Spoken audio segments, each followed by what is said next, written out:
The New York Knicks trying to steer out of their 3-week slump, going for their third straight win tonight at home against Sacramento. But there are reports that Knicks officials are testing Karl-Anthony Towns' trade value ahead of next Thursday's deadline. Mark Stein among the reporters saying that there could be a trade done before February 5th. They currently sit fourth in the Eastern Conference. So let's get some potential landing spots for Cat with John Gonzalez and Sam Quinn. And John, why don't you go ahead and start us off with a doozy that could kind of kill two birds with one stone here? Yeah, I think the Bucks is the obvious one here, right? But the reporting is that Cat is in play to some degree, and the Knicks tried to downplay it.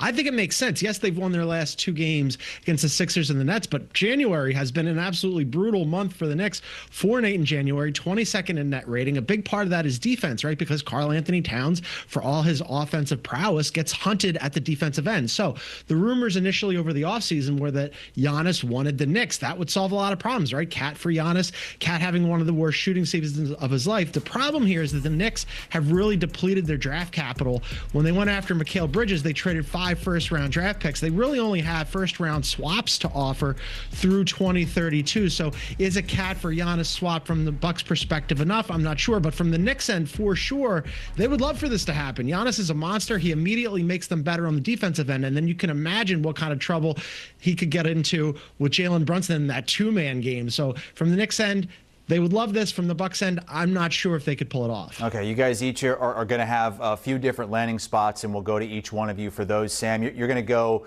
with the Knicks potentially linking up with their 1990s rival, the Chicago Bulls. What could they have to offer? Yeah, we've heard all this reporting this year about the Bulls thinking of themselves like the Pacers last year, where Josh Giddey to them is what Tyrese Halliburton was to Indiana. So you look at kind of a like-for-like matchup there. Indiana had a shooting center in Miles Turner. Chicago doesn't have a long-term center right now. Could you send Karl-Anthony Towns to Chicago, have him be their shooting center, hope that Matas Buzelis grows into a Pascal Siakam-esque player, find your defense on the perimeter elsewhere, and kind of roll with that? The Bulls have all of their own picks to trade. They have a lot of expiring contracts. You could work in another team with, good veteran players who could help the Knicks right now. I don't know if Chicago is going to be quite this aggressive, but I also don't know what they're really waiting on, right? They're hanging around the play-in for what seems like the 10th year in a row. It's time to take a swing, and Karl-Anthony Towns does address the need. Just had their 4-game winning streak snapped, did the Bulls. They're 9th in the Eastern Conference. John, why do you think it could make sense to send Karl-Anthony Towns to the team that's sitting 9th in the West, the Portland Trail Blazers? Yeah, this is interesting because part of the reporting around Giannis potentially being available is that the Knicks might be interested in Drew Holiday, and that would do a couple of different things. One, automatically, he'd be a great fit with Jalen Brunson in the backcourt. And it would give the Knicks really great perimeter defense as well. Plus, and this is the important component with the Giannis part, is that it would be attractive to Giannis because he won a championship with Drew Holiday in Milwaukee. Now, those rumors were initiated around some combination of Mikal Bridges and parts for Drew Holiday. We're kind of just cutting out the middleman here and going right for Drew Holiday and Karl-Anthony Towns. Maybe you throw in a Jeremy Grant for salary matching purposes, Gershon Yabusele along with Cat from the Knicks end. And then I think if you're the Blazers, maybe you sprinkle in a little draft capital because you're getting Cat, and then also you're getting off Jeremy Grant's contract, which you've been trying to do for some time now. And they do have some good draft assets. They've got a couple of pick swaps from the Bucks. They've got a couple of first-round picks. So maybe you put some of those in that deal and get Drew Holiday and Jeremy Grant, and then you reroute some of that draft assets in order to try to acquire Giannis. But I like this from both ends. Just on from a theoretical academic perspective, I could see a nice fit for Karl-Anthony Towns in the Pacific Northwest, and certainly Drew Holiday would fit great in New York.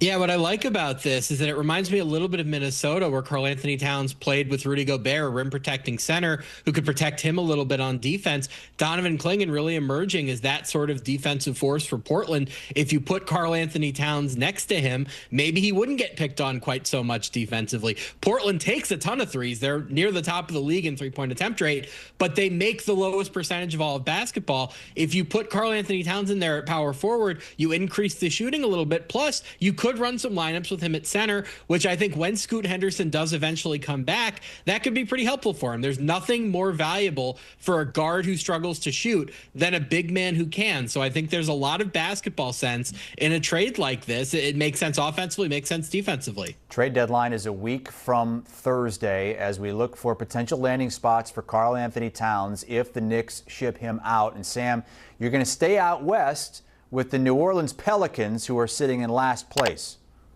Yeah, I just so badly want to get this team some more shooting, right? I mean, Derek Queen has emerged as this really valuable offensive player as a rookie. He's in a pairing with Zion Williamson right now. They're both playing well. I just don't know if I want to build around two big men who need to have the ball a lot and aren't great three-point shooters.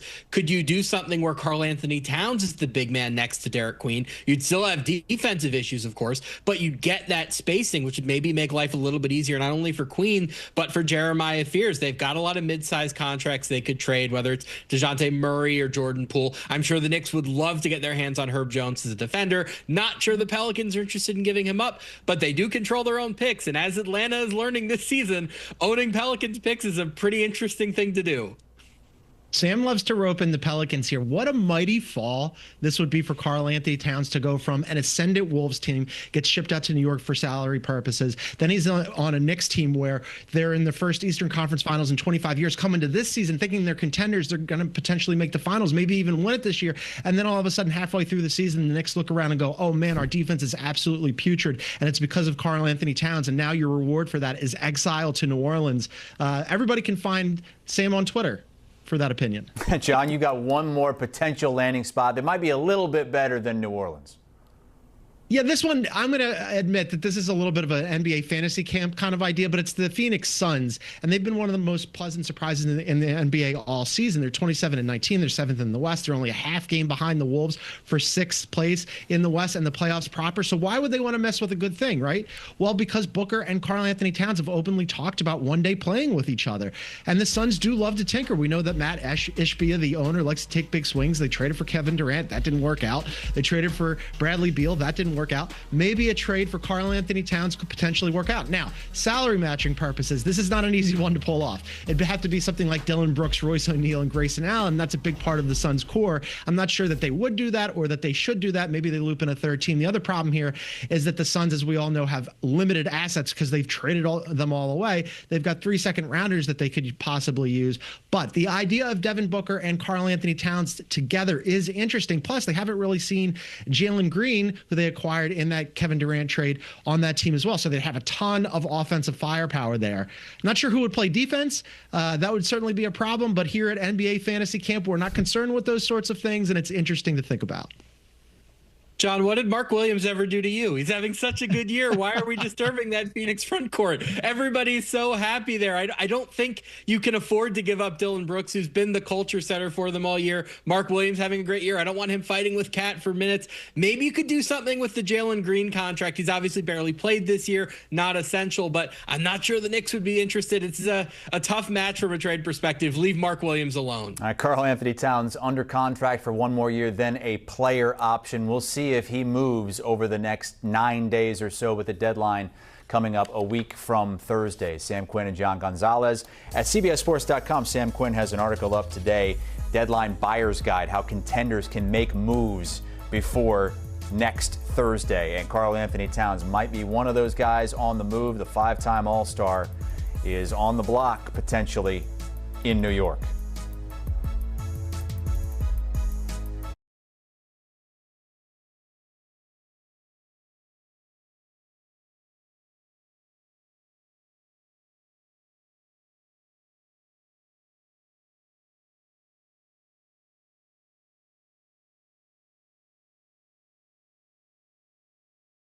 Warriors fans, lock in right now, because this Karl Anthony Towns situation is one of those rumors that looks harmless on the surface, but could actually reshape the entire direction of this franchise if it ever becomes real.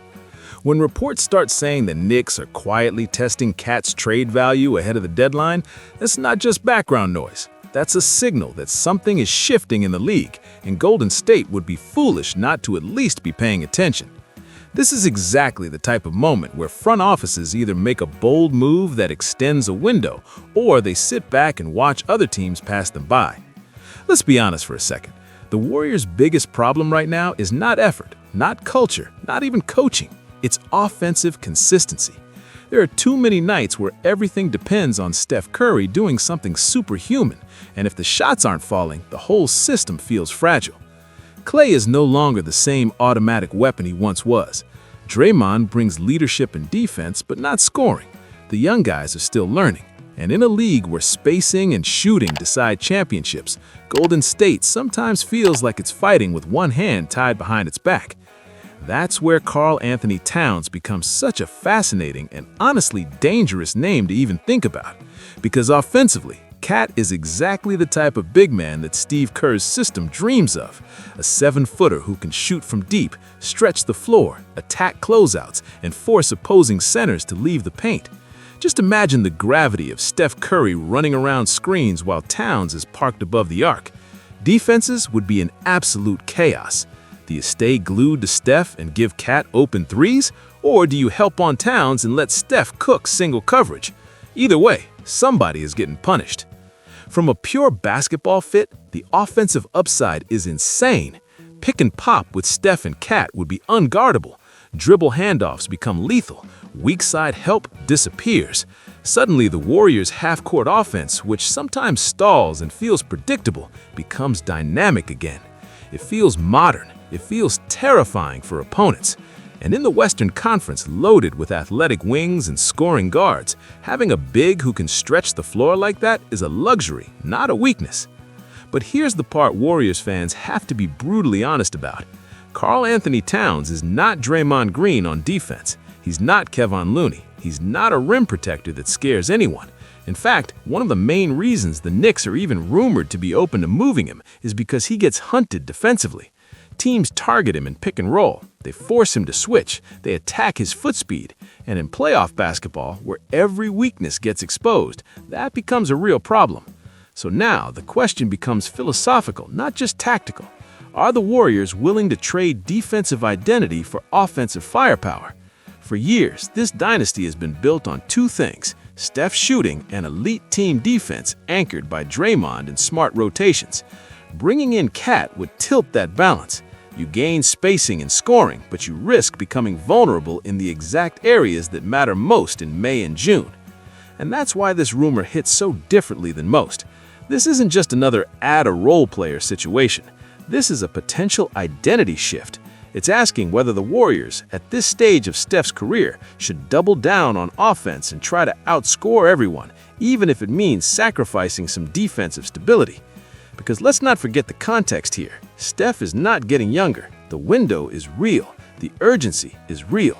Every season that passes without a serious title push feels heavier than the last.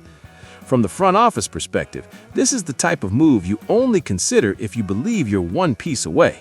And that's the scary part, because offensively, Cat does feel like that one piece. He solves spacing. He solves size. He solves scoring droughts. He gives Steph the most shooting help he's ever had from a big man. But defensively, he creates new problems that Steve Kerr would have to scheme around every single night. The Warriors would basically be betting that their system, their culture, and their collective IQ could hide Cat's weaknesses, that Draymond could cover more ground, that Wiggins could take tougher assignments, that team defense could compensate for individual flaws. It's a gamble, a big one. But it's the type of gamble championship teams sometimes have to make when the safe path no longer leads anywhere. And here's the real emotional core of this whole thing for Dub Nation. Watching Steph still play at an elite level while the roster around him feels slightly incomplete is painful. You don't want his final prime years to be wasted on almost seasons. You don't want moral victories. You want real threats, real fear from other teams. And whether you love or hate the idea, a Warriors lineup with Steph Curry and Karl Anthony Towns would absolutely strike fear into the league offensively. So, this rumor isn't about whether a trade is happening. It's about what kind of team the Warriors want to be from here on out. Do they stay loyal to defense-first identity and hope internal growth fixes the offense? Or do they embrace a more explosive, modern, spacing-heavy approach and accept the risks that come with it? Because if Cat ever truly becomes available, and if Golden State ever has a real chance to make that call, it won't just be another transaction, it will be a statement about the future of this dynasty. One last swing. One last attempt to maximize Steph's greatness before the window finally closes. And now, I want to hear from you, Dub Nation. Be real. Would you take Karl Anthony Towns if it meant turning this offense into a monster but living with defensive headaches every night? Or do you think that kind of risk could actually cost the Warriors their soul? Drop your thoughts in the comments, hit that like button if you love these deep breakdowns, and subscribe to Warriors Nation News because this trade season is just getting started.